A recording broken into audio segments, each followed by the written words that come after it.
Allah təbarək və təala hədisdə gəlib ki, onların öz hədislərində qəbul edirlər. Sənədi də səhihdir, Təbərani nəql edir ki, Allah təbarək və təala bu aləmi yaradandan sonra arxası üstə yatdı və sağ ayağını sol ayağının üstə atdı. Və deyir ki, bu hədis səhihdir, heç bir problem yoxdur. Hətta Əbu Ya'la da nəql edir ki, hədisun isnaduhu kulluhum thiqat. Yəni bütün isnadı səhihdir. Əmmaməli bu molla hədis nəql edir və insanlara elə göstərmək istəyir ki, sanki əhlüsünnə bu hədisi səhih olaraq qəbul edir və hədisdəki bu məsələni də isbat edirlər. Və hətta Əbu Ya'la'nın sözünü gətirir ki, Əbu Ya'la deyir ki, yəni bu hədis raviləri siqadır, hamısı mötəbərdir. Gəlin ilk öncə bu hədisin isnadına baxaq. Çünki hədisə hökm vermək üçün səhihdir, zəifdir, uydurmadır, nədir? İlk öncə hədisin isnadına, yəni ravi zincirinə nəzər salmalıyıq. Hədisi Təbərani rivayət edib, bəli, Kəbirdə və həmçinin İbn Əbi Asim Sünəndə rivayət edib. Muhammed İbn Fuleyh İbn Süleymanın yolu ilə gətirirlər bu hədisi. O da atasından, o da Səid ibn Əl-Harisdən və o da Ubeyd ibn Hüneyndən. Deyir ki, mən oturmuşdum və Qatada ibn Nu'man gəldi və sonra bu hədisi danışır. Və mənə dedi ki, və dalınca bu hədis zikr olunur. Gəlin indi baxaq. Yəni, Ubeyd ibn Hüneyn Qətədədən hədis eşidibmi ümumiyyətlə? Hədis rəvayət edibmi? Burada isnadda zikr olunan odur ki, Ubeyd ibn Hüneyn Qətədə ibn Nu'mandan hədis rəvayət edir. Qətədə hicrətin 23-cü ilində vəfat edib.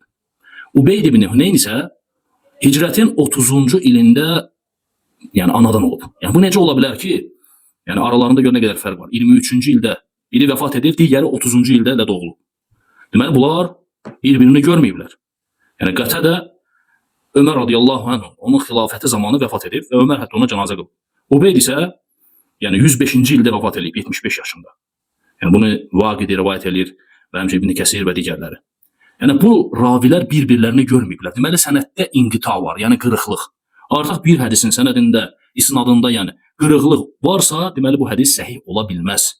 Və həmçinin bu hədislə bağlı hətta Əbu Ya'la deyirsə də ki, rical, yəni kişilər rivayət edən bu hədisi ravilər, siqadlar hamısı mötəbər ravidir. Yəni bu o demək deyil ki, ravilər mötəbər oldusa qurtardı. Hədis səhihdir. Hədisin səhih olması üçün şərtlər var. O şərtlərdən biri də sənədin muttasil olması, yəni bitişik olmasıdır. Sənəddə qırıqlıq olmalı deyil. İsnadda, ravi zincirlərində qırıqlıq olmalı deyil. Qırıqlıq olsa artıq bu hədis nədir? Səhih ola bilməz. Və həmçinin alimlər, əhlüsünnə alimləri bu hədis haqqında görün nə deyirlər. Misal olaraq gəlin Beyhəqini götürək. Beyhəqi bu hədis haqqında deyir ki, münkər hədisdir. Yəni hədis münkərdir. Və həmçinin İbn Kəsir rahmehullah deyir, isnadı qəribdir, ciddən, qarib ciddən, yəni çox qərib hədisdir. O fihi nəkara şədidə, yəni münkər, nəkara var, münkər var hədisdə. Və deyir, ola bilər ki, bu hədis İsrailiyyətdən eşidilir. İsrailiyyətdən eşidilib və bu cür rəvayət edib və zənn ediblər ki, Peyğəmbər sallallahu aleyhi ve sellem sözüdür. Və həmçinin Şeyx Albani bu hədis haqqında deyir ki, isnadı zəifdir, mətni isə münkərdir. Və sanki bu Yahudilərin bir uydurmasıdır. Ona görə bu hədis haqqında çox danışmaq olar. Bu hədisin hökmü haqqında məncə bu qədər kifayət eləyər.